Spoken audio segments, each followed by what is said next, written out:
Ассаламу алейкум ва рахматуллахи ва баракату. Урматтуу мусулман бир туугандарым, башында келишип алалы. Менин чогулушумда отурган Пайгамбарыбыз саллаллаху алейхи ва салламдын сүйүктүү үммөттөрү, кыяматта да пайгамбар менен бирге болууну эңсеген инсандар. Албетте биздин негизги сабагыбыз пайгамбарды жакындан таануу, ал затты сүйүү, ал сүйгөн нерселерди үйрөнүп, пайгамбардын сүннөтү менен жашап, кыяматта пайгамбардын шафаатына татыктуу болсун деген максатта өткөн жумада пайгамбардын өмүр баяны жөнүндө ушул китептен баштадык. Ала хутал хабиб, сүйүктүү пайгамбардын жолун жолдой, же башкача айтканда пайгамбардын изи менен деген сөз. Бирок мен келишип алалы, силер арзыбаган бир концертке башкага барганда канчалаган акчаларга билет алып барасыңар. Мени менен отурган, менин сабагымды угам деген инсандарды акын төлөп коюш керек.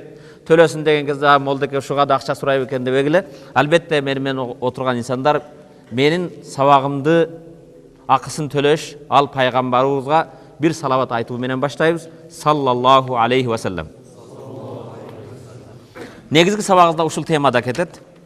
Пайгамбарыбыз саллаллаху алейхи ва саллам өткөн сабакта пайгамбарыбыздын аттары, пайгамбардын сыфаттары жөнүндө өттүк. Бүгүн ал-асбаб al-mu'ina ala hubbin nabi sallallahu aleyhi ve sellem. Пайгамбарды сүйүүгө жардам берүүчү себептер. Кандай кылганда дегеле биз пайгамбарды сүйөбүз?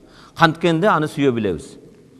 Биринчи, ла'алла саилан yas'al kayfa asil ila hadhihi ad-daraja min al-hubb. Балким силердин араңарда бирөөңөр сурар, бул пайгамбарга болгон сүйүүдүн жогорку даражасына кантип жетем деп. Wa kayfa ahsilu hubban akunu rafiqan lin-nabi fil janna. Кээ-бирлер сурашы мүмкүн, кантип анын сүйүүнө жетип, бейиште ага жолдош болуп, бейишке бирге кирем деп. Авалан биринчиси, сүйүүгө жетүү үчүн эң биринчи жасай турган нерсебиз касрату салату алан наби би айи сыйгатын. Пайгамбарга көп салават айтуу экен, ал кайсы жол менен болбосун, Алланын салам дуалары ага болсун дейсизби? Саллаллаху алейхи ва саллам дейсизби? Ва ин кана афдалу сыйгату ташаххуд ал-ахир. Бирок эң жакшы пайгамбарга салават айтуудун жолу ат-тахияттын акырда окуган Аллахумма салли аля Мухаммад ва аля али Мухаммад кама саллайта аля Ибрахима ва аля али Ибрахима иннака хамидун маджид. Аллахумма барик аля Мухаммад ва аля али Мухаммад кама баракта аля Ибрахима ва аля али Ибрахима иннака хамидун маджид. Пайгамбарга салават дуа айтуудун эң жакшы жолу ушул экен. Бирок буга карабастан кайсы жол менен эле пайгамбарга салават айтсаңыз боло берет. Лакиннал мухим касрату салатлай. Бирок эң негизгиси көп айтыш керек экен. Күнүгө бир жол саллаллаху алейхи ва саллам деп коюп анан жыргаткан сыяктуу мен пайгамбарга салават айттым дебейсиң. Көп айтыш керек экен. Ланна хазиги салат таджалу сила байнака ва байнар расул даиман. Себеп бу салават айтуу, мисалы өзүңдүн сүйгөнүңө дайым SMS жөнөтүп турсаң, сага кат келип турса, о сүйүнүп кайра араңардагы дагы жакын эмени сүйүүдү жакындата берет, туурабы? Ошого пайгамбарга салам айткан сайын, дуа айткан сайын, өткөн хадисте, өткөн сабакта өттүк, пайгамбарыбыз саллаллаху алейхи ва салламга периштелер инна лиллахи ал-малаика сайяхин, саякатчы периштелер бар экен. Ал саякатчы периштелер кайсы жамаатта, кайсы мажлисте, чогулушта пайгамбарга салават болсо, ал периштелер саламды айтат да пайгамбарга алып барып, я Расулаллах, о Аллахтын элчиси, сенин паланчы үммөтүң палан жерде 12-чи микрорайон мечитте отуруп алып, студенттер башкалар сага салам айтты деп, атың менен атайт экен. Пайгамбарга болгон мамилеңди өтө жакындан түзөт. Факуллама салламту алейхи раддаллаху алейхи алейка салам.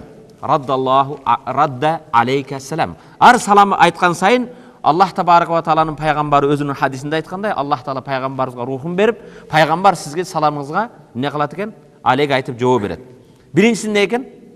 Пайгамбарга сүйүүдүн эң жакын жолу, сүйүүдү бизге пайда кыла турган жол пайгамбарга көп салам айтуу. Саллаллаху алейхи ва саллам. Саниян экинчиси дирасату сирату. Экинчиси пайгамбардын өмүр баянын окуу экен. فكل ما ذكرنا من سيرة وقصص لصحابة مع النبي هناك آلاف من القصص مثل ذلك. Biz daima пайгамбардын аңгемесин, өмүр баянын окуган сайын, пайгамбар сахабалар менен кандай болгон сайын, ошону окуган сайын, нақрау фи кутуб сира, бул пайгамбардын өмүр баяны болгон китептерди окуган сайын, биздин пайгамбардан жакындан таануубуз болот, алдын кандай улуу зат экенин билип, сүйүүбүз пайда болот. Фақира ай китап фақра оқуғын сен қайсы китап болбосун, кыргызча, орусча, бүгүнкү күндө пайгамбардын өмүр баяны көп китептер бар. Китепти окугун ан сиратын наби литатаарраф аля хаятихи, пайгамбардын жашоору менен тааныш үчүн, ва жихадихи, пайгамбар ислам жолунда, иман жолунда канча аракет кылган бизге жеткизүү үчүн, ва рахматихи ва гайри хазил умур, мин сираты, пайгамбардын кандай боорукер болгон, мээримдүү болгон. Муну кайдан үйрөнөбүз? Өмүр баянын окуш менен. Ошондон пайгамбарды сүйүүгө биринчи эң негизги түрткү боло турган нерсе көп салават айтып экен. Экинчиси пайгамбардын өмүр баянын окуу, жакындан таанышуу. Үчүнчүсү иттиба суннати. Фал инсан хинама яқра сира ятаарраф аля ахлақин наби ва аля кайфият салати.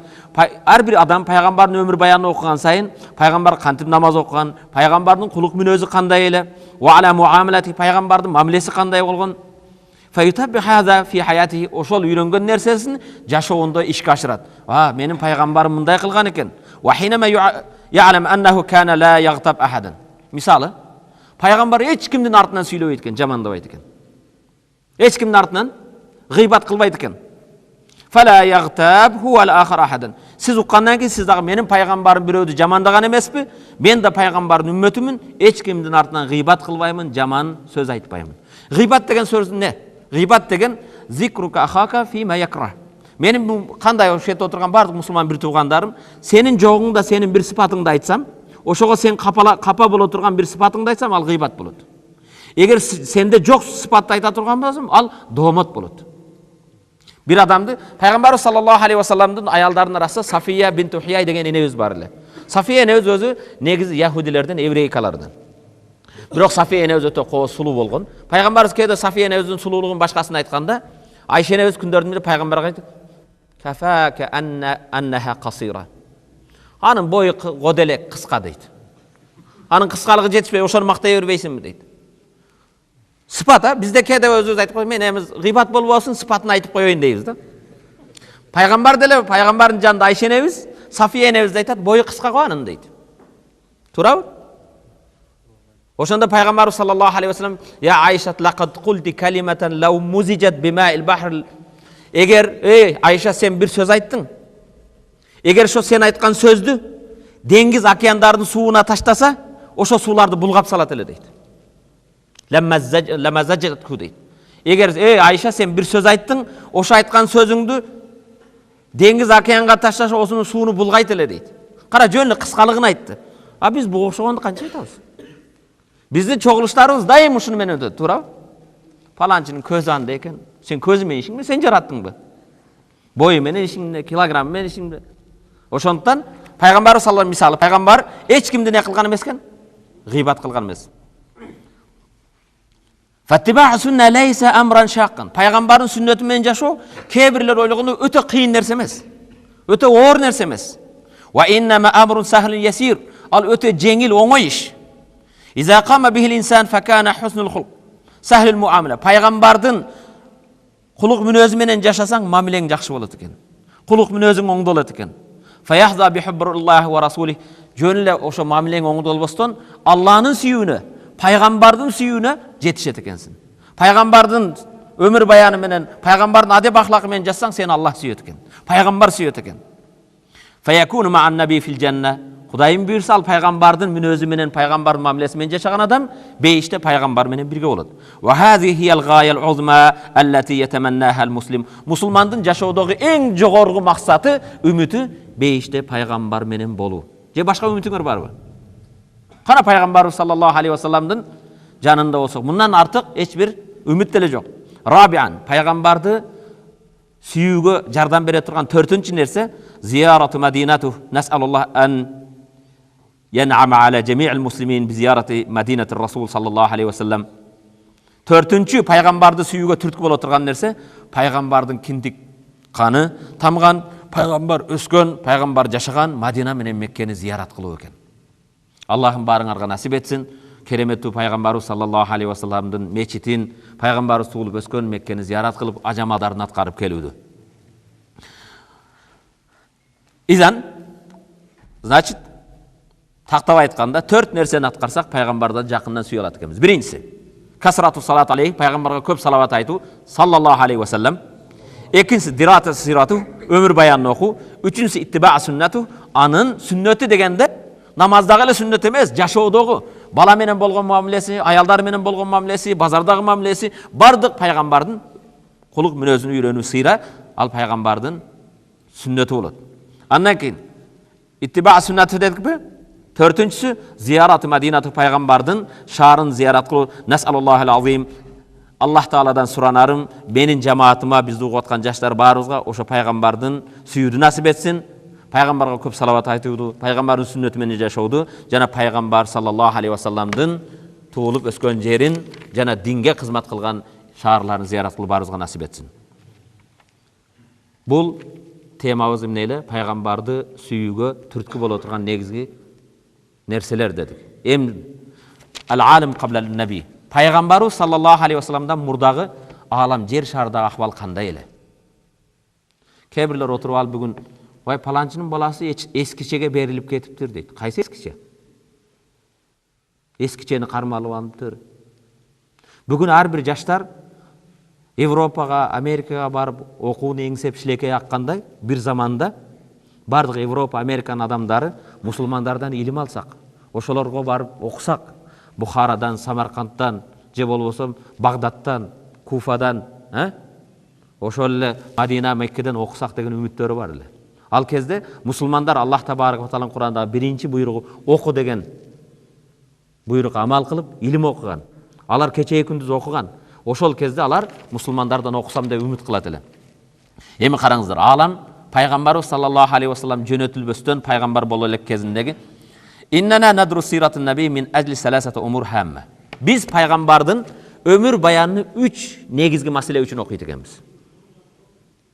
Пайгамбардын өмүр баянын окуудан максат 3 негизги маселе бар экен. Биринчиси, лианнаха анжах тажриба нахва фи тарихил башария. Мана бүгүн биз ар жакты карап атабыз. Канткенде өнүгөбүз, канткенде жетишебиз, канткенде биримдигибиз болот, канткенде ынтымак болобуз, канткенде мамлекетти ушу кризистен чыгарабыз деп. Пайгамбардын өмүр баянын окуудан негизги максат биринчиси эмне экен? Пайгамбардын жашоосу, тажрыйбасы инсанияттын тарыхта эң ийгиликке жеткен, эң жогорку ийгиликке жеткен кайра жаралуудагы мисал болот экен. Бир кыйынчылыктан чыккан эң кыйын эме. Биринчиси, ولا نقول هذا الكلام لأننا مسلم. Biz musulman bolgonчу муну айтып аткан жокпуз. ولكن لأنها الحقيقة. Себеп бул чындык.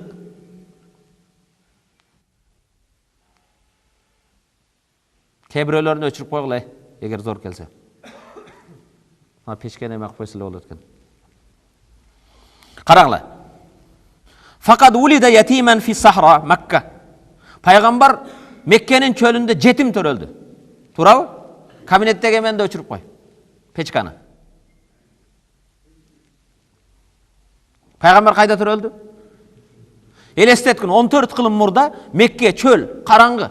Кыргызстанда Кудайга шүгүр бул канча мүмкүнчүлүктөр бар. Факада абаху кабла ан юлат. Төрөлбөстөн мурда атасы жок эле. Бир риваятта энесинин курсагында 2 айлык эде, бир риваятта энесинин курсагында 6 айлык кезинде атасы өлүп калган. Сумма уммаху ба'да мавлуду. Кийин төрөлгөндөн кийин 6 жашынан кийин энесин жоготту. Ва бидая нашати лейса лаху ихва ва ахват. Элестет. Анын бир тууган эжелери да жок. Байкелери да, инилери да жок. Жалгыз жетим, тоголок жетим. Ва лам яиш лаху абнаи зукур. Кийинчерээк чоңойгондо, үйлөнгөндөн кийин бир да эркек баласы да бирге жашаган эмес. Бардык балдар өзүнөн мурда каза болгон. Ва ма залика куллуху истата ан юqad qabail mutasari'a tar'al ghanam. وصنع منها في خلال 20 سنة أمة واحدة ترى الأمم. Ошого карабастан пайгамбарыбыз саллаллаху алейхи вассалам жетим өскөн, бир туугандары жок, эркек балдары да жок. Кой кайтарып жүргөн чөлдөгү бадави болгон арабтарды келечекте элди, үммөттү, бири-бири менен уру-уру бөлүнүп урушуп жаткан элдерди ушундай башкалар эңсеген, элдерге үлгү болгон, дин жеткизген адам кылып тарбия кылып койду. Эмне үчүн? Куллу залика бил иман ва сиқа билlah. Мунун бардыгы Аллага болгон ишеними, иманымы ва тахтит. Тахтит деген сөз план. Пайгамбар жөн эле башаламан эле иштей берген эмес. Бардык нерсеге план түзгөн. Ва тадхия. Планды түзгөндөн кийин өзүнүн койгон планы максатында өзүнүн курмандык кылып, убактысын бардык нерсени арнаган. Ва базлил жухд вал арак тер агызган, аракет кылган. Кээ бир балдарды айтсаң, менин байкелерим жок болсо, менин Пайгамбар жасай турган эч бир эме жок эле. Сен бүгүн баштаймын десең, любой точкадан баштап кетесиң. Пайгамбар нөлдөн баштаган. Пайгамбар саллаллаху алейхи вассалам жетим, атасы жок, энеси жок, бир туугандары жок. Анан жигиттер элестеткиле. Бүгүн көптөр айтат, "Ой, мен Москвадан акча жөнөткөн байкем жок да. Мага жөлөк бол, атаң бар, энең бар. Кудайыма шүгүр, сен баштай турган көп нерселер бар." Вализалика нақул бикулли сиқават менен ошондуктан эч ойлонбостон чындык ишеним менен айтылат. Инна тарих кабла сайидина Мухаммад шейун ва ба'да миладиху шейун ахар. Пайгамбарыбыз саллаллаху алейхи вассалам пайгамбар болуп жөнөтүлбөстөн мурда адамзаттын тарыхы бир нерсе, пайгамбар болгондон кийин тарых өзүнчө башка бир нерсе. Экөө эки башка. Асман менен жерчи айырмасы бар. Башкача айтканда, пайгамбарыбыз саллаллаху алейхи вассаламдын туулуп пайгамбар болуп жөнөтүлүшү менен инсанияттын тарыхы өзгөчө жаңыдан башталды.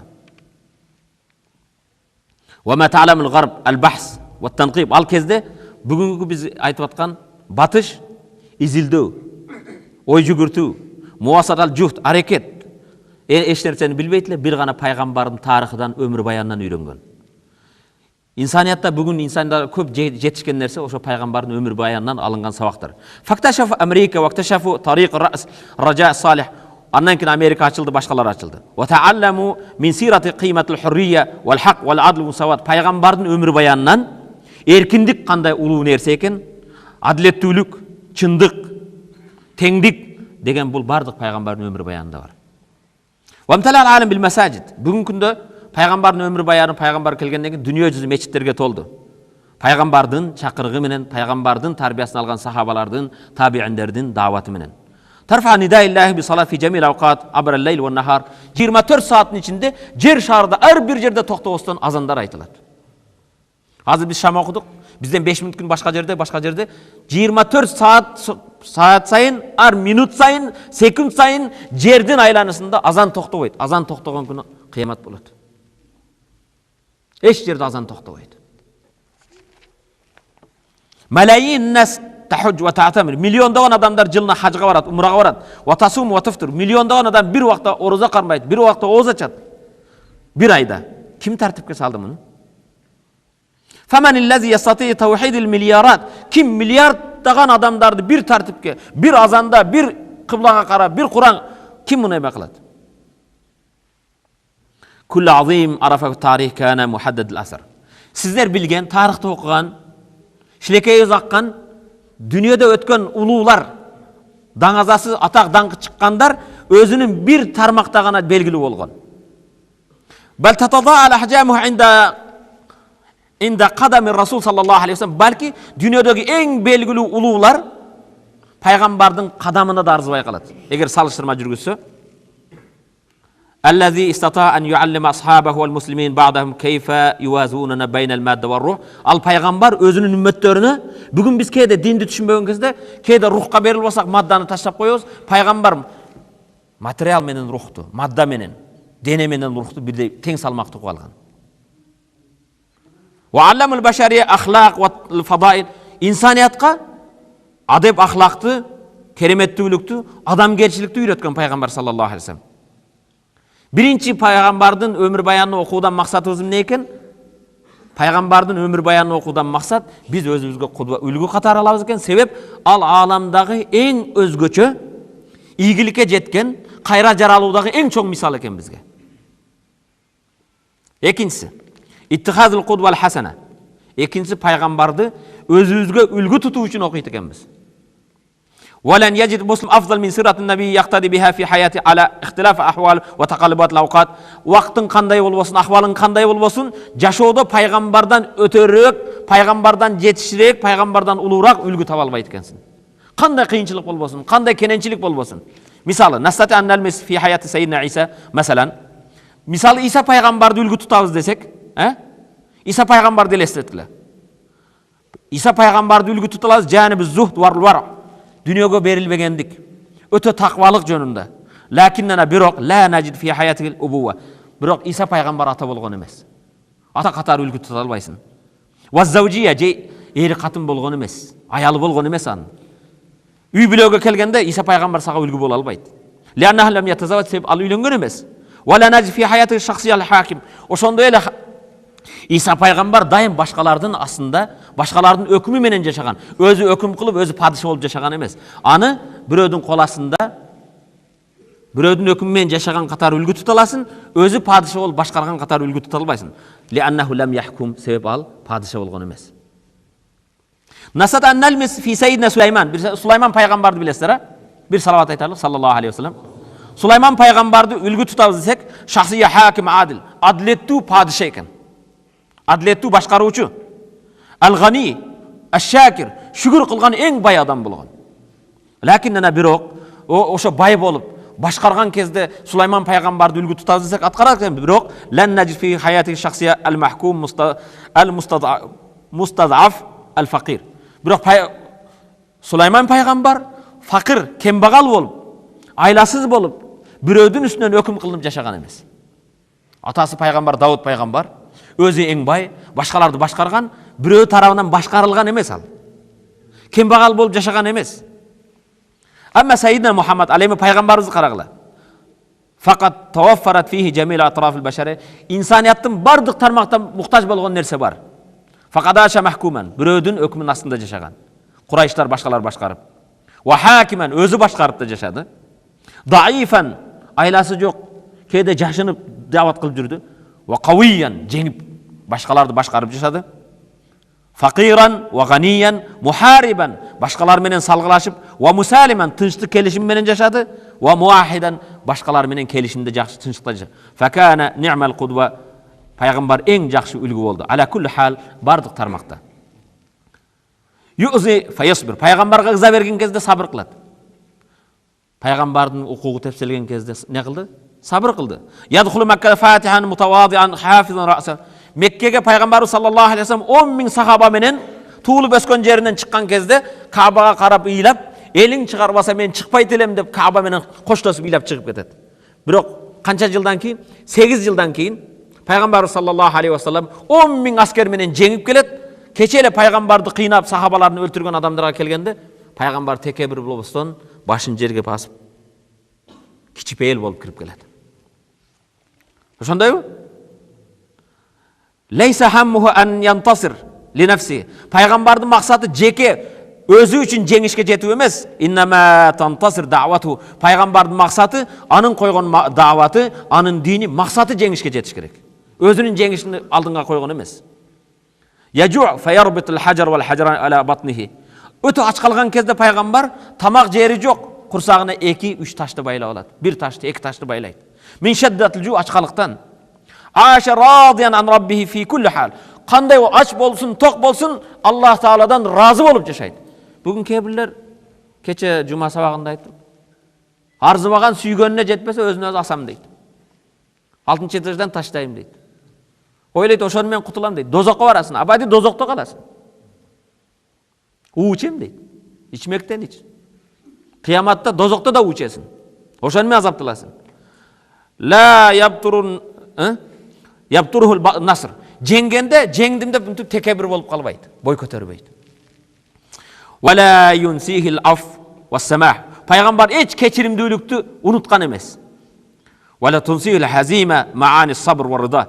Пайгамбар кээде ийгиликке жетпештен жеңилип калса сахабалар, ошол кезде разылыкка, сабырдуулукту унутпайт. Ийгиликке жетпесинен болот экен, Кудайым аракет кылат да, натыйжага жетпегенде Аллахтын тагдыры ушул экен деп разы болот.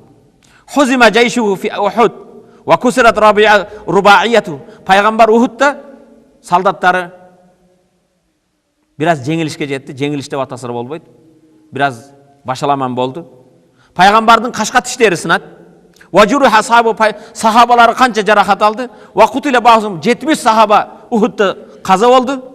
Ва баъдаха куллуху кала ли асхаби истаусу хатта усни ала рабби. Келгиле, жардам бергиле, тизилгиле, жаратканга сана айталык, Аллах Таалага шүгүр кылалык дейт. Биз кичине машина суруп кетсе же, молдеке мен шу Кудай дейин деймби? Жумага барган күнүм туфлимди урдап кетти дейт. Туфлиң не болуптур? Ошого барбайм дейт. Эч нерсе эмес ал. Аллах сени сынайт. Аллах табарак ва таала бир эле туфлиң жоголсо сынап койсо келбей коесуңбу? Эми ушу намазды баштаганда машинемди уруп алдым да дейт. Урматтуу мусулман бир тууган. Ястати ан яктади ал-муаллим бир-расул индама кана яжлис байна асхаби фил масjid юаллимухум динахум. Ар бир мугалимдер осараңарда, келечекте мугалим болгондор, мугалим адам пайгамбарды өзүгө үлгү тута алат. Пайгамбар сахабалары менен мечитте мугалим болуп динди үйрөтүп отурган. Пайгамбарыбыз айтат, биз бардык пайгамбарлар мугалим болуп жөнөтүлдүк дейт. Өткөндө Атамбаевдин сөзүн уктуңар го, Бая өкмөттү кабыл алып аткан кезде мугалимдердин айлыгын көтөрүш керек, буларга жардам бериш керек. Себеп биздин пайгамбарыбыз да мугалим болгон деп. Пайгамбардын ал хадисти билбеди кандай айтты, бирок пайгамбарыбыз биз нахну ма'шарал анбия, биз пайгамбарлар топтору буисна муаллиман, биз мугалим болуп жөнөтүлгөнбүз дейт. Вал qazi yaqtadi bihi wa huwa yaqdi bayna al-khusum. Пайгамбар бүгүн соттор, прокурорлор пайгамбарга үлгү тута алат. Пайгамбар жаңжалдашкан, араздашкан адамдарга өкүм чыгарганына карап. Пайгамбар кандай адилеттүү. Көчө пайгамбар саллаллаху алейхи вассаламдын бир эмесин мисал келтирдим. Пайгамбар саллаллаху алейхи вассалам яһудинен карыз алган. Бирок пайгамбар саллаллаху алейхи вассалам келишип ушунча убакта барам деген, убакыт өтө элек келишкен убакыт. Бирок яһуди пайгамбарды шылдыңдаш үчүн, пайгамбардын ачууна тийиш үчүн келет деп эмне кылат? Абдулмуталиптин балдары, силер карызды алып ушунтип жүрө бересиңер, бербейсиңби карызды дейт, төлөбөйсиңби дейт. Сен адилеттүү эмессиң, бирөөдүн акын жегиң келип турат. Силер ушундайсың дегенде, жанагы яһудиге Хазрет Умар ушундай караганда, яһуди кийин мусулман болот. Бул өзү айтат. Хазрет Умардын дейт, көзү айланып кетти мени караганда дейт. Хазрет Умарды көрүп коркуп кеттим. Хазрет Умар, менин жанымда пайгамбарды ушундай дейсиңби? Мен жанымда туруп пайгамбарга ушул сөздү угутасыңбы? Эгер пайгамбар болбогондо башыңды алып салмакмын деп кылычын көтөрөт. Пайгамбарыбыз эмне дейт? Кара, үлгүлүү адамды. Бүгүн бир чоңго бирөөгө барып ошентип айтчу, сен ушундайсың деп. Убакыт келе элек, сен эмне кылып коет? Пайгамбар саллаллаху алейхи вассалам айтат, "О Али, мен сенден башка нерсени күттүм эле" дейт. Эмнени күттүң десе? Мага айтпайсыңбы, жакшы, алган карызыңды жакшы төлөгүн деп. Умар, мага айтпайсыңбы? Умардан айтат. Мен сенден башка нерсени күттүм эле. О Расулулла, карыз алган болсоңуз жакшы төлөң деп айтып. Ага болсо, ала турган карызыңды акыңды адеп менен сура деп үйрөтпөйсүңбү? Ага кылычыңды көтөрүп коркуткандан көрө дейт. Яһуди кеткенден кийин пайгамбар саллаллаху алейхи вассалам Хазрет Умарды жөнөтүп барып төлөгүн дейт. Ал бир топ курма алынганда, финик. Баргандан кийин 10 са, бир 15 килограмм, 16 грамм ашыкча берет. Ашыкча бергенде яна яһуди акын алат да, мен мынча эле алган, бул 15 килограмм эмне үчүн ашыкча берип жатасың десе, пайгамбар мага буйрук берди. Коркутканың үчүн разылыгын алып ушуну ашыкча бергин дейт.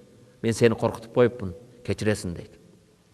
Ошондуктан да пайгамбар саллаллаху алейхи вассалам ла яхиллу ли муслимин ла яхиллу ли муслим, мусулманга адал эмес экен ан яфза муслиман, бир мусулманды коркутуусу. Ан юравиа муслиман. Мусулманды коркутуу адал эмес экен.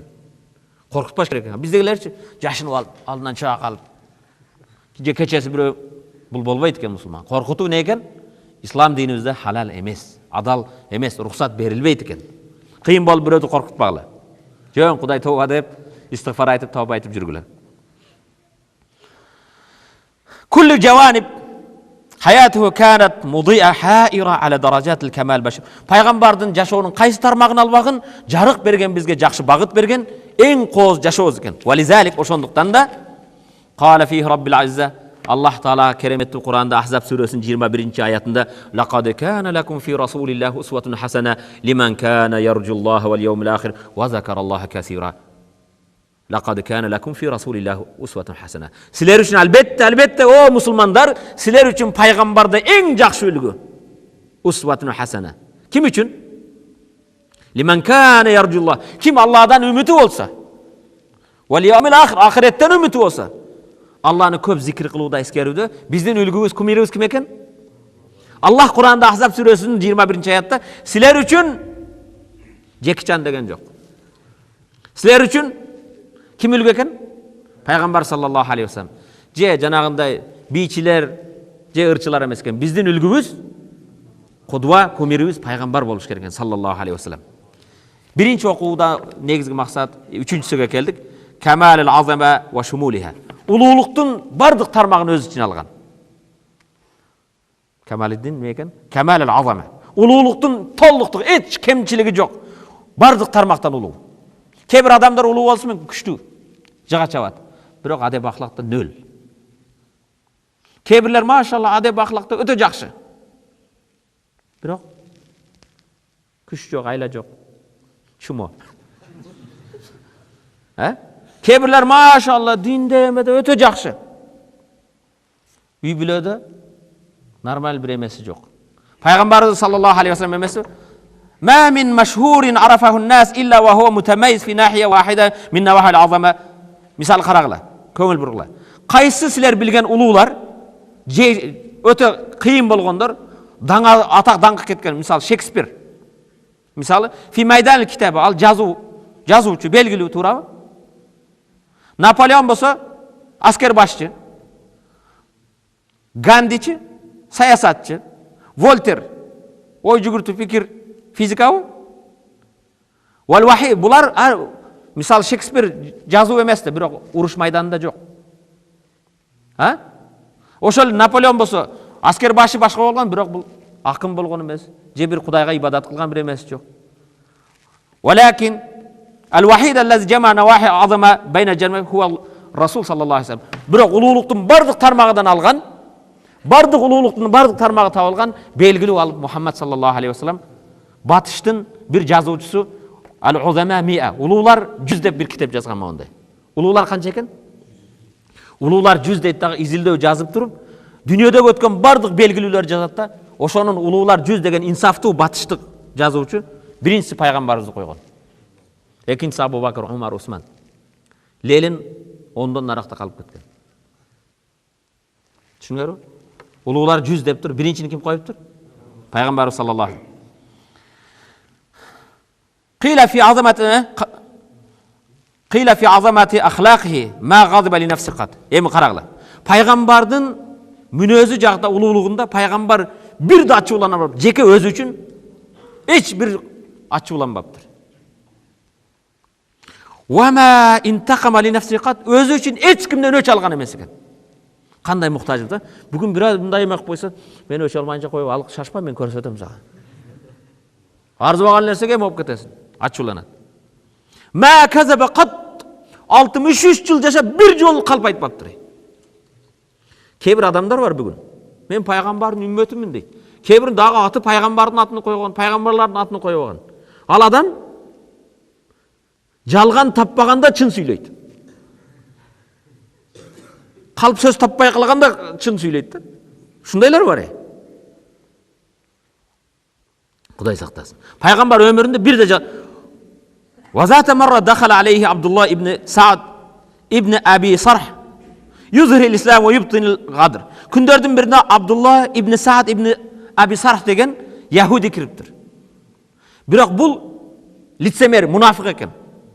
Пайгамбарга мусулман болуп көрүнөт да, ичинде эмне экен? Ичинде мусулман эмес.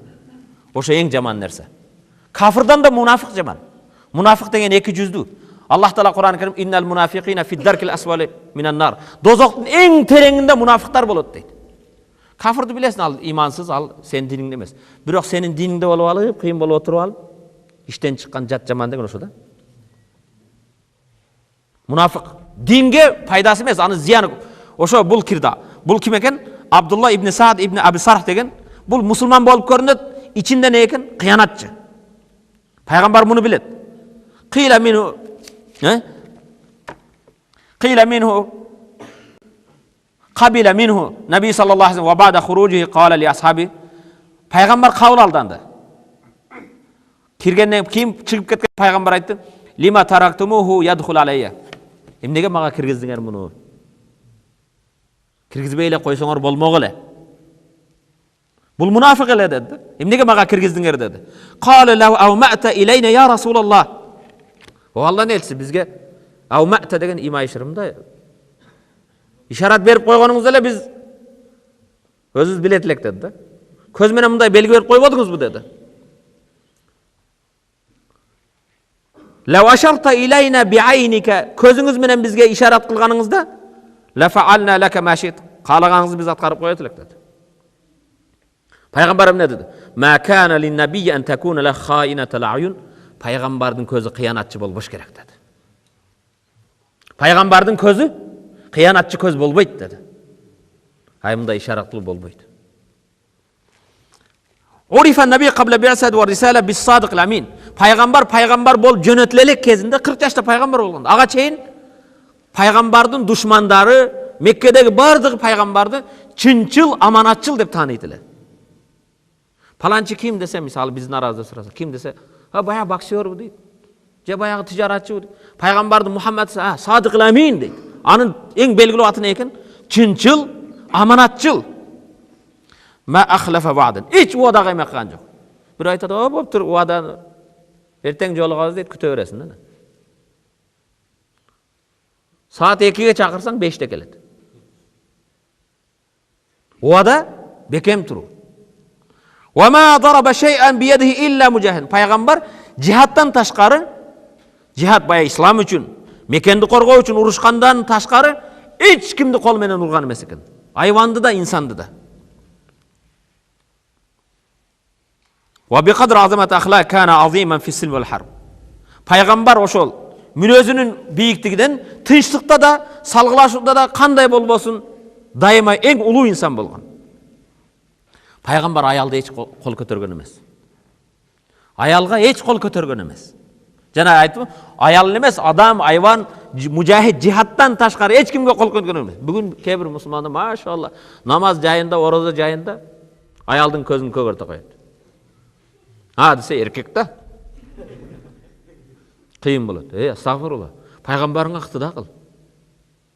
Пайгамбар саллаллаху алейхи ва саллям айтат: "Алар силердин колуңарда асират деген мындай колгон түшкөн, пленге түшкөндөй эме" дейт.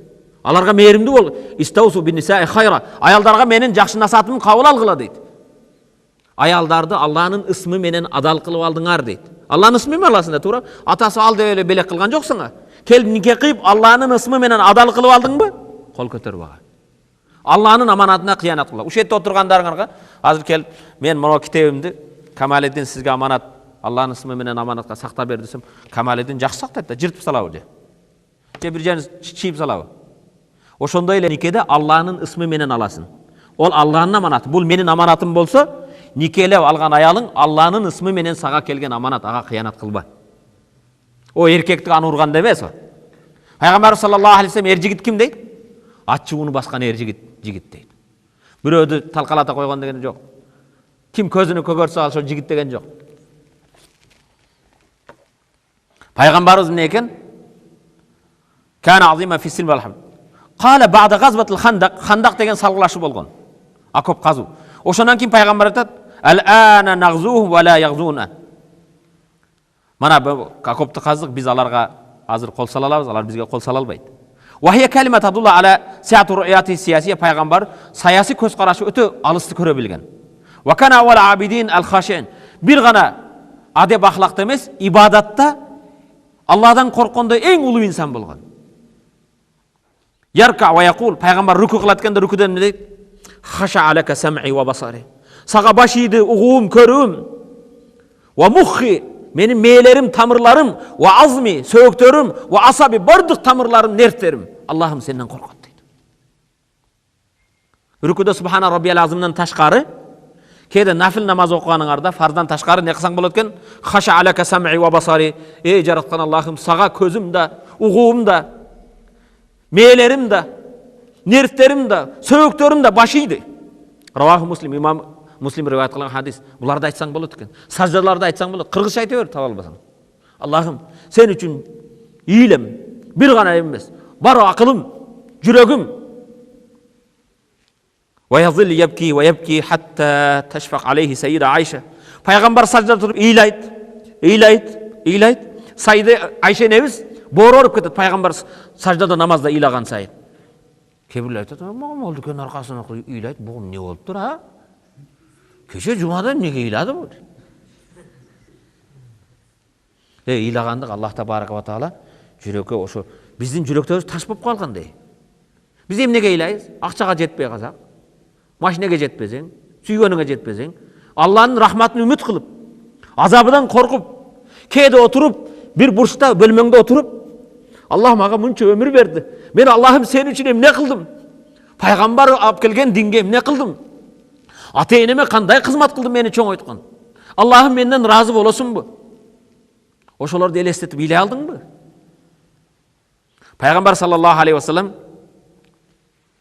Айшенебиз айтат: "Ва татлуб минху ан юхавин ала нафсихи фаяқул лаха".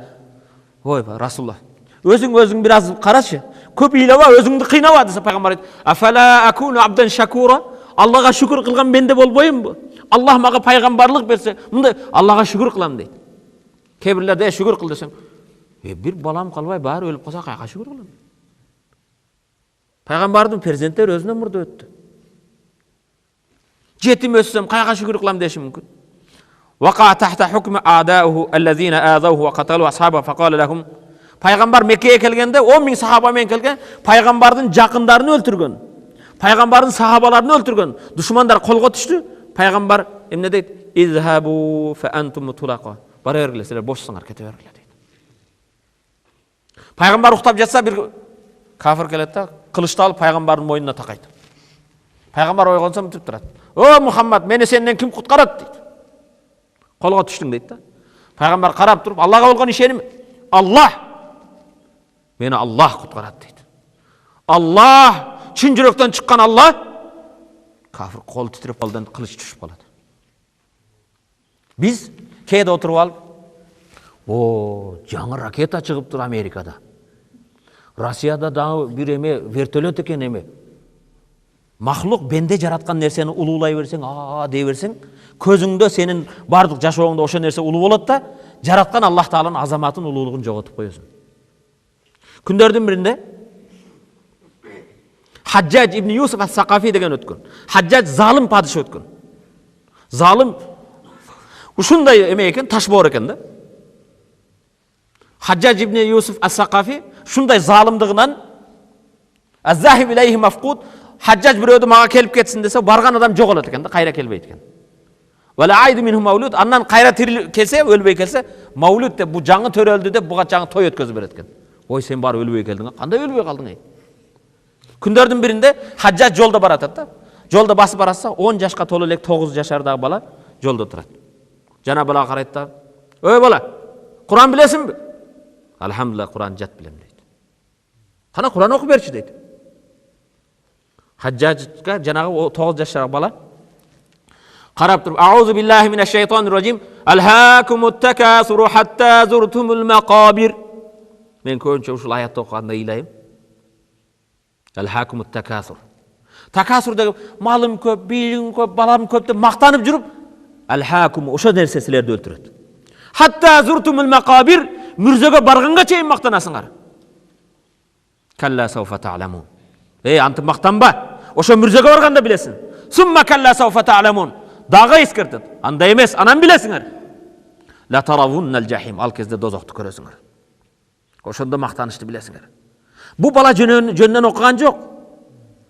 Жанагы залым оку десе, алхакумут такасур десе, сен мени коркутпа. Мени коркута турган аятты окуба.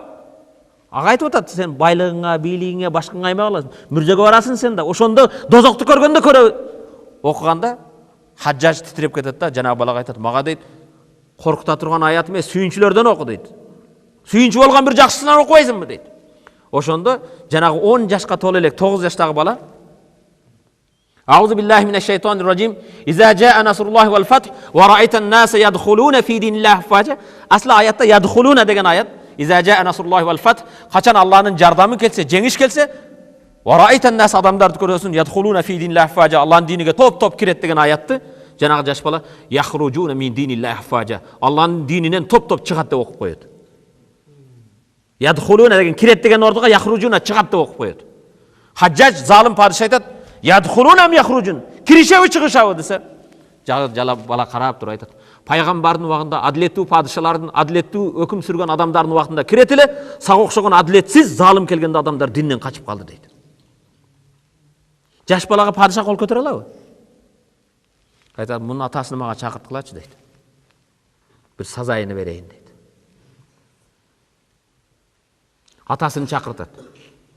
Атасы келгенде Хаджаж өзүнүн тажында отурат, Бирок атасы монда элестеткиле, тиги эшиктен эле атасы кирген кезде Хаджаж титиреп: өзүн жоготуп, хажжадын эки жагында 40-тан 30-дан аскерлери бар, желдеттери бар, башкесерлери бар.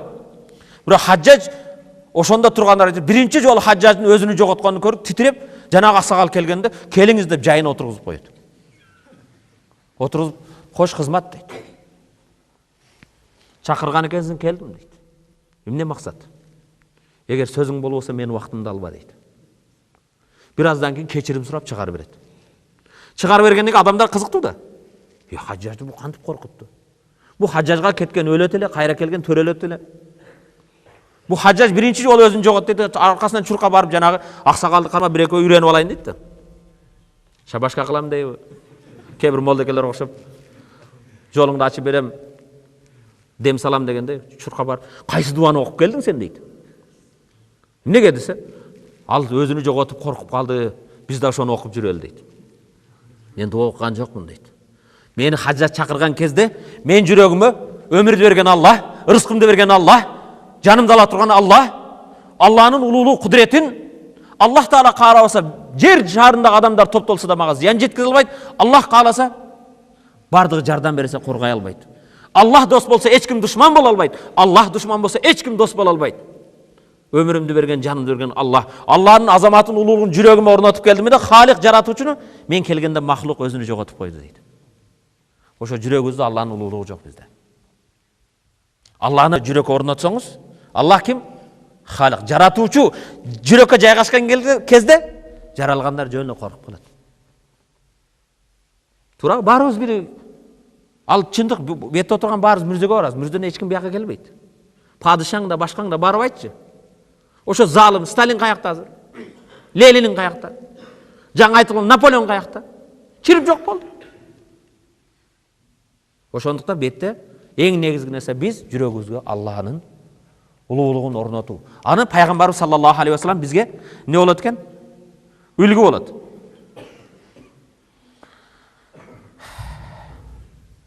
Вака тахту хукми ада, Пайгамбардын душмандары колго түшкөндө кете бергиле. Мали валид дунья, Пайгамбар айтат. Байлык. Аллах периште келип, кааласаң Ухуд тоосун алтынкы берейин дейт. Бүгүн силерге айтсынчы. Кааласаң Ухуд тоон эмес. Нолевой прокаттын бир контейнер берей дейсиң. Ой, машалла. Асмандан издеген жерден табыл дейсиң. 2011-жылкы Мерседес. Бирде эмес, экини эле бербейсиң. Пайгамбар Ухуд тоон алтын кылам жок дейт. Пайгамбар бир хадисинде айтат, бир салават. Мали валид дунья иннама мисли ва масалуд дунья камасал ракибин кала. Араб тилин окуган балдар кол көтөрө келиши. Жакшы окугула хадисти. Мали валид дунья иннама мисли ва масалуд дунья камасал ракибин кала фи зилли шажаратин. Исламскийде 5-курстан башкалардан сурайм. Кала фи зилли шажаратин. Мааниси эмне деген сөз? Кала фи зилли шажаратин. Пайгамбар айтат, мага дүнүйөң эмне? Бул дүнүйө мен жана мага бул дүнүйө бир улоого минип бараткан адамга окшош. Кала фи зилли шажаратин, дарактын астында кала деген айтты деген сөз. Кала кайлуула кылып уктады, эс алды. Дарактын астында эс алып, фи сайфин өтө ысык күнү, сумма раха ва тарака, кийин кайра ойгонуп улоо менен кетип калганга окшош. Башкача айтканда Пайгамбар айтты, бул дүнүйө мен үчүн жолдо баратып, улоо менен баратып, бир дарактын көлөкөсүндө эс алып кайра кеткендей эле. 60 жыл, 70 жыл ошондой экен да. Биз бул жака бир убактылуу келдик. Ошол жашообуз не экен? Бир дарактын көлөкөсүндө бир аз эс алып кайра кеткендей. Эң көп жашаган ким? Нух пайгамбар. 950 жыл жашаган.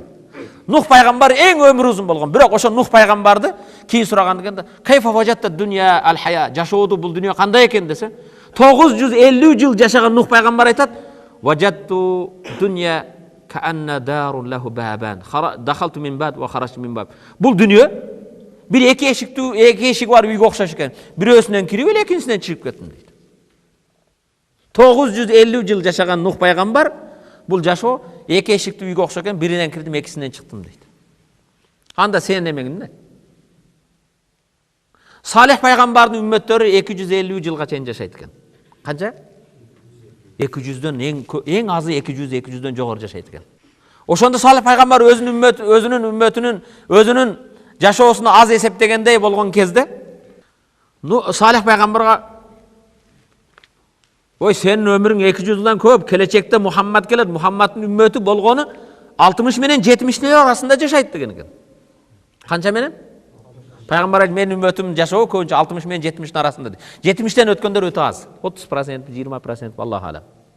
Ошондо Салих пайгамбар айткан экен: эгер мен Мухаммаддын үммөтү болгонумда, үйүмдү мүрзөнүн оозуна курат элем дейт экен. Кайда? Эгер мен Мухаммаддын үммөтү болгондо 70 жыл үчүн үйүмдү мүрзөнүн эшигине куруп коймокмун дейт. Анан биз арзыбаган жер үчүн башка үчүн талашып, бирөөдү өлтүрүп, кан төгүп арзыбайт бул дүйнө. Мунун мааниси дүйнөдө жашабагыла, жакшы машина минбегилер эмес. Аллах табарак берген болсо, пайгамбар айтат: "Инна Аллаха юхиббу ан яра асара ни'мати ала абди." Аллах таала өзүнүн берген ниматын бенде көргүс келет. Аллах таала сага байлык берген болсо, акыл иште, жакшы машина менен, жакшы үйдө жаша, бирок дүйнөгө бекем берилип алба. Материал менен рухту бирдей, тең салмак. Туурабы? Бул хадисти раваху Ахмад, пайгамбар: "Мен бул дүйнөдөн жолоочуга окшошмун, бир дарактын астында эс алып кайра кеткендей" деген хадисти имам Ахмад риваят кылган. Кана азиман фи шажаати. Пайгамбар жөнөкөй эле эмес, өтө эр жигит. Турус коркок болгон эмес. Кебир машалла намазда жайында баурыз баягы чыгып кетип коркот. Кеч таратка чыга албайт. Пайгамбар не экен? Эр жүрөк. Кана. Ва тавзифи ли асхаби ва вада мунасиб минхум фи макан мунасиб. Пайгамбар сахабаларды ар бирин өз ордуна койгон. Ким кимге татыктуу, ким кайсы жерге татыктуу. Умар бул жерде. Хазирети Умар, Абу Бакыр турган кезде бир сахабаларды бир жихадка жөнөтүп жатканда, Усама ибн Зайд 17 жаштагы Усаманы главный командующий кылып коет, аскер башы кылып. Кимди кайсы жерге коюуну билет. Пайгамбар акча бергенде, "Могу мен эмеме да, Али жок." Туган урук, билиш, түндүк түштүк, Курайш, Бани Хашим андай бөлүнүү жок. Ар кимди татыктуу жерине коет. Билал үнүң коз, азанчы. Бу не керек экен, бу азан айтпасын деп айтты. Умму Мактум көзү көр, үнү машалла жаркыратат, заңгыратат. Умму Мактум сен азанчысың. Адамдарды тахажжудка ойготосуң. Паланчы уста. Пайгамбар саллаллаху алейхи вассалам күндөрүн мечитке келсе, мечит дайым жыйнап тазалап жүргөн кара катын, негир аял жок. Кайда? Көрбөй калдым десе, "Я Расулалла, каза болду эле, өлдү эле, апарып көмүп койгонбуз." Эмнеге мага айтпадыңар? Бизде кебирлер айтат, ушу көчө шыпырып жүргөн, ого муфти барыш шарт эмес. Пайгамбарга айтпайт. Пайгамбар саллаллаху алейхи вассалам: "Афала азантумуни?" Эмне үчүн мага айткан жоксуңар дейт да. Мүрзөсүнө келип пайгамбар жаназа окуйт. Кара бардыгына кандай. Яжма аш-шабаб ва юшриф ала тадрибихим ва иктисабихим махарат ал-хужум ва дифа. Жаш балдар жыйып алып, пайгамбар алар менен чуркоону, башканы үйрөтөт. Кебир аз чуркаса, "Молдуга сакалы барбаң" деп чуркап жүрөт. Молду да чуркайбы дейт.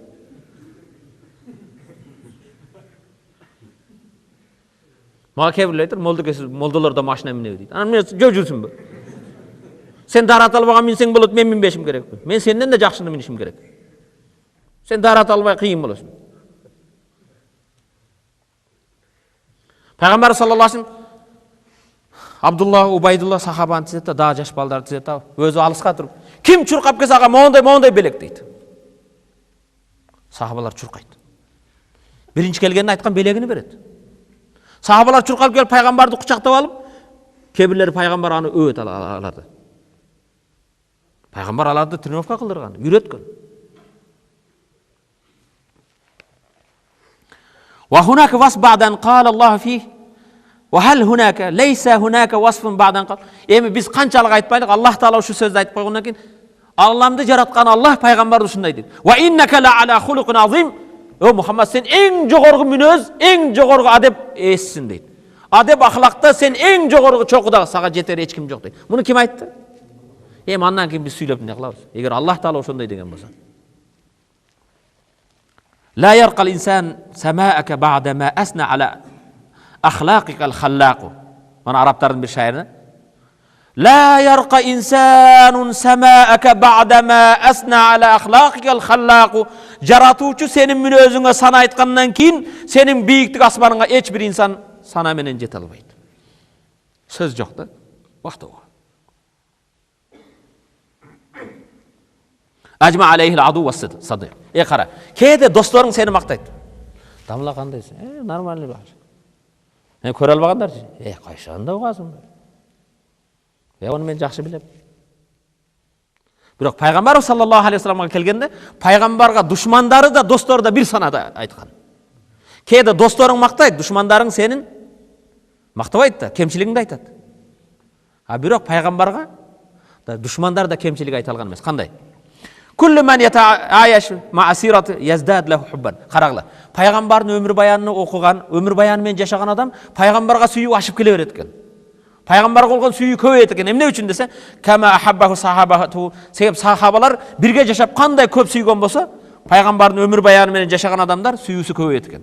Ва kullu man ta'amala ма. Пайгамбар менен мамлек, кебирлер менен бир мамлек кылгандан кийин, ассалам, муну мен билбепмин дейсиң да. Машинаны алды эле, бир аптадан кийин акчаны берем, мына 1 жылдан бери бербейт. Бирөөдү билгиң келсе бирге сапарга чык. Же кошуна алып алып кириш чыгышын бил. Же болбосом соода кылып көрсөң кандай экенин билесиң. Бирок пайгамбар менен мамиле кылган адам сүйүүсү күндөн күнгө ашат экен да. Карагыла. Kana ahlu sufa yaskununa bi jiwari wa asharuhu 10 sanawat fa ahabbu hubban jamma. Ahlu sufa деп мечиттин алдында факирлер, колунда жок бейбечаралар жашайт эле. 10 жыл пайгамбар менен жашап, 10 жыл күндөн күнгө сүйөт. Казалга ахба kullu man haraba ma'hu fi fath Makka. Меккеде пайгамбарым бирге салгылашууга чыккандар, урушка баргандар, пайгамбар Табукка чыккандар пайгамбарды катуу сүйдү. Кебирлер жакшы сүйөт дагы, мындай салгылашуу башка чыкканда таштап качып кетсе билесиң да. Болбойт экен. Бирок пайгамбар менен кайда барган адам болбосун, пайгамбарды көп сүйөт. Вазалика лианнам халату мухалата ан курб. Себеп пайгамбарга жакындан жашап көлдү. Пайгамбардын жакын болгон сайын ва кана мутазаввижан мин аксар мин имра. Пайгамбардын көп аялдары барды. 9 аялы барды. Фажма ала азамати алейхи салату вассалам. Бардык аялдарды пайгамбардын улуулугуна бардыгы сана айткан. Ма'аннал инсан, карагыла. Инсан fi bayt la yatajammal wa la yastati an yatazahar bima laysa fihi. Кара, инсанды эң жакын билген ким? Аялы да. Кээде сыртта кыйын болуп жакшы көрүнө бересиң. Таза болуп, маданияттуу болуп, сүйлөгөнүңдү да жайына коюп, башка бир кээ-бир чогулуштарда болсо чай узатышың, башка өзүчө башкалардын аялдардын алдында рисовация этип. Бирок үйүңдө андай боло албайсың. Үйүңдө сен бардык сырларыңды аял билет. Жатканыңда кандайсың, оозуң ачылып, коңурок тартып, шилекең агып. Аялдан жашыра албайт. Бирок пайгамбарды 9 аял болсо бардыгы пайгамбарга сана айткан. Ар бир инсан либо досторуңа, кесиптештериңе башкача болуп көрүнүшүң мүмкүн, аялыңдан эч нерсени жашыра албайсың. Аял деле ошондой. Аялдар да кээде өзүнүн күйөөсүнүн алдында кыйын, өтө башкалардын алдында жакшы болуп көрүнгөнмө. Ошондуктан ислам динибизде аралашпагыла дейт. Аял эркек бирге отурба деген мааниси эмне үчүн? Мисалы элестеткен, классташтар жыйылды да. 5 тең аялы менен келди. 10 адам. 5 эркек, 5 аял. Сен аялың үйдө чайдан тузатпайт сага. Башкаларга келгенде өзгөчө. Аяш аласызбы? Анан беркичи өзүнүн күйөөсүн түп карайт да. Башканын күйөөсү. Манын аялын чай узатканы башкача. Маданияты башкача. Нанды кармап жегенин кара түмеле. Мен аялым болсо чапылдап. Ошо чапылдаганда айта чапылдабай калат. Ошол эле кезде тиги аялдар болсо, берки эркектерди карап, эркектер да өзүнчө жакшы көрүнүп калат да. Ошондук анан шайтан башталат. Ошондуктан аралашпа дейт. Жакшысы аялдар менен болсун. Аял өзүнүн кооздугун, чеберчилигин үйгө көрсөтсүн кана. Элестеткиле, эшик зыңгыраса. Күзгүн жанына келип чуркап, жакшы жасанат дагы, анан акырын барып, ким экен? Папам десе, ачкыла. Тиги келиптир дейт. Тиги болуп калат эми. Башка болсо анан телефондо да үн өзгөрүп калат. Мындай болбош керек да. Ошондуктан бардык нерселер бузулат анан. Ма'анна al-insan fi baytihi la yatajammal wa la yastati an yatazahar bima laysa fi. Insan үйүндө эч өзүнчө башкача болуп көрүнө албайт. Wa min wasfi ihda zawjati wa hiya sayyida Khadija radhiyallahu anha. Пайгамбарды Хадича деген аялы пайгамбарды сыфаттайт. Эмне дейт? Wallahi lan yukhzikallah abadan. Аллах сени эч качан капа кылбайт. Иннака ла тасил рахим. Сен туугандар менен карым катнаштасың, туугандарыңды сыйлайсың. Бүгүн кээ бир аялдар туугандарыңды сыйласаң, сен өзүңдөрдүкү эле кыла бересиң дейт. Өзүң тарапка. Wa tahmilul kal. Бейбечараларга жөлөк болосуң. Wa qalat anu Sayyiда Айша радhiyallahu anha. Айша небизчи эң жаш аял акыркы Айша небиз пайгамбар саллаллаху алейхи кана хулукухул Кур'ан дейт. Пайгамбар кандай эле десе, пайгамбардын мүнөзү Кур'ан эле, көчөдө Кур'ан жүргөн зат эле дейт. Сүйгөн амалдар, сүйгөн насибет. Пайгамбардын жакындан да пайгамбар жеткизген диндик жеткизген насибет Аллах саллаллаху алейхи ва саллям.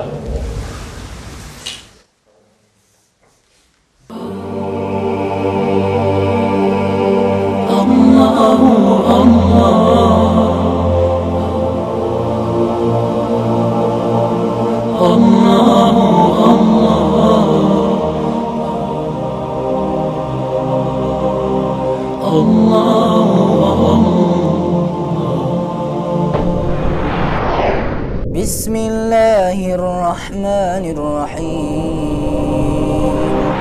الله